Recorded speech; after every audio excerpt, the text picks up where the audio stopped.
بسم اللہ الرحمن الرحیم اللہم صلی علی محمد وعلی آل محمد کما صلیت علی ابراہیم وعلی آل ابراہیم انک حمید مجید اللہم بارک علی محمد وعلی آل محمد کما بارکت علی ابراہیم وعلی آل ابراہیم انک حمید مجید۔ آج کا خلاصہ ہے حضرت عمر بن خطاب رضی اللہ عنہ۔ یہ وہ نام ہے کہ جس کے بعد انسان صرف نام ہی لے نا تو تھوڑا سا ایسا ہو جاتا ہے۔ حضرت عمر بن خطاب رضی اللہ عنہ، بہادری و شجاعت کی مثال، 22 لاکھ مربع میل کے اوپر حکومت کی، اور ان کا خود کا یہ عالم تھا کہ بیواؤں کے گھر میں، مسکینوں کے گھر میں اپنے کندھے پہ بورے رکھ کے راشن پہنچانا، ان کے مٹکوں میں پانی بھرنا، اور ایک ایک شخص کی ایک ایک گھر میں جا کے ان کی مزاج پرسی کرنا۔ دریا کے کنارے اگر کتا بھی مر جائے تو اس کا بھی ان کو بھی فکر ہوتی کہ اس کا بھی حساب مجھ سے لیا جائے گا۔ بیت المال کے اندر جو بھی حساب کتاب ہے اس کے اندر کا ایک اونٹ بھی اگر غائب ہو جائے، ایک اونٹ بھی غائب ہوا تو اس کی بھی تلاش کے لیے وہ خود گئے ڈھونڈنے کے لیے کہ اس کا بھی حساب ان کو دینا ہے۔ ایسا بادشاہ جس نے اس وقت کے رومن امپائر اور پرشین امپائر، قیصر و کسریٰ کی حکومتوں کو اٹھا کے پٹک دیا۔ یہ کئی سو سالوں سے یہ وہ حکومتیں تھی، کبھی کوئی سپر پاور تو کبھی کوئی سپر پاور، دونوں ایسے چلتے رہے، کبھی ایک سپر پاور تو کبھی دوسری سپر پاور، دونوں کو اٹھا کے پٹک دیا۔ اسلام پھیل گیا۔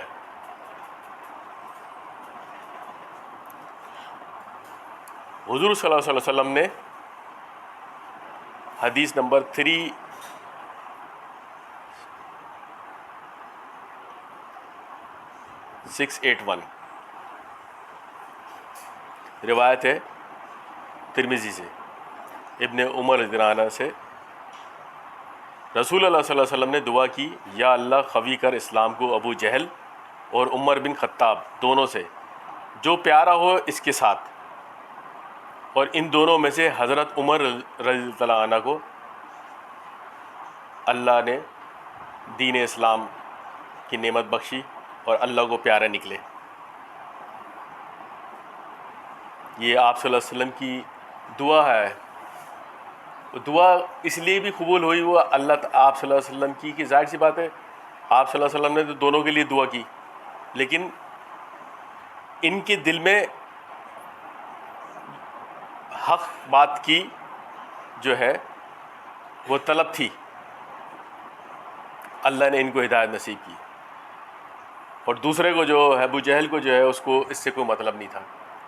وہ جیسا تھا، جیسا دل تھا اللہ نے اس کو ویسے ہی رکھا۔ یہ خود ایک اچھے انسان، دین اسلام جب نہیں تھا تب بھی تھے، تو لہٰذا بعد میں بھی وہ ویسے ہی رہے، اچھے ہی رہے۔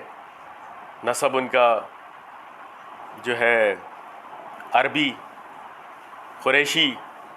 اعلیٰ حسب نسب والے۔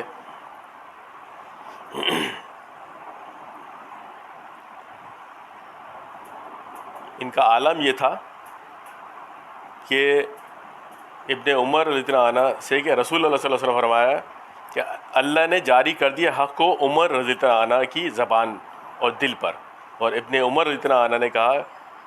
کہ کوئی واقعہ لوگوں پہ نہ پڑا اور اس میں لوگوں نے کلام نہ کیا مگر اترا قرآن عمر کے قول کے موافق۔ یعنی کہ جیسے کہ وہ جو چیز وہ اس وقت اور حالات کے حساب سے سوچتے تھے نا، اللہ تعالیٰ کی وحی نازل ہو جاتی تھی، قرآن نازل ہو جاتا تھا۔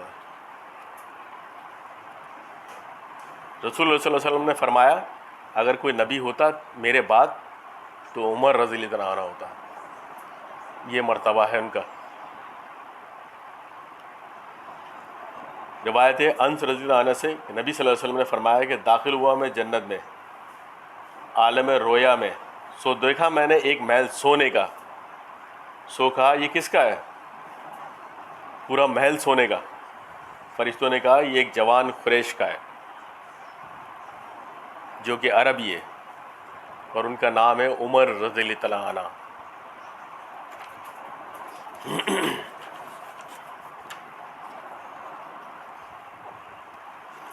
رسول اللہ صلی اللہ علیہ وسلم نے فرمایا کہ اگلی امتوں میں محدثین ہوتے تھے، اور میری امت میں محدث ہے تو عمر بن خطاب۔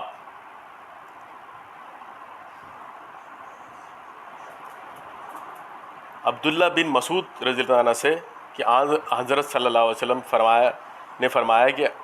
آتا ہے تم پر ایک جنتی، سو آئے حضرت ابو بکر صدیق۔ پھر فرمایا آتا ہے تم پر ایک جنتی،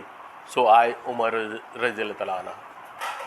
دنیا میں ہی بشارت دے دی تھی جنت کی۔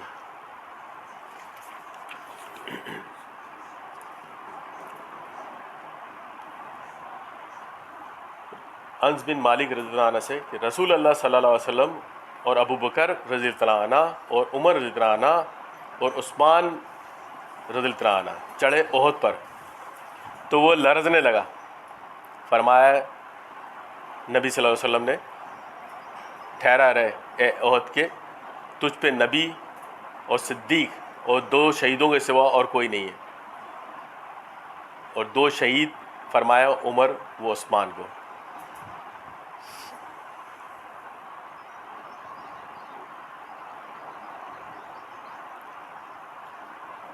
اب ان کی تعریف کے اندر تو جہاں تک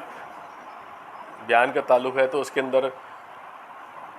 پوری کتابیں شائع ہو جائیں گی، پوری باتیں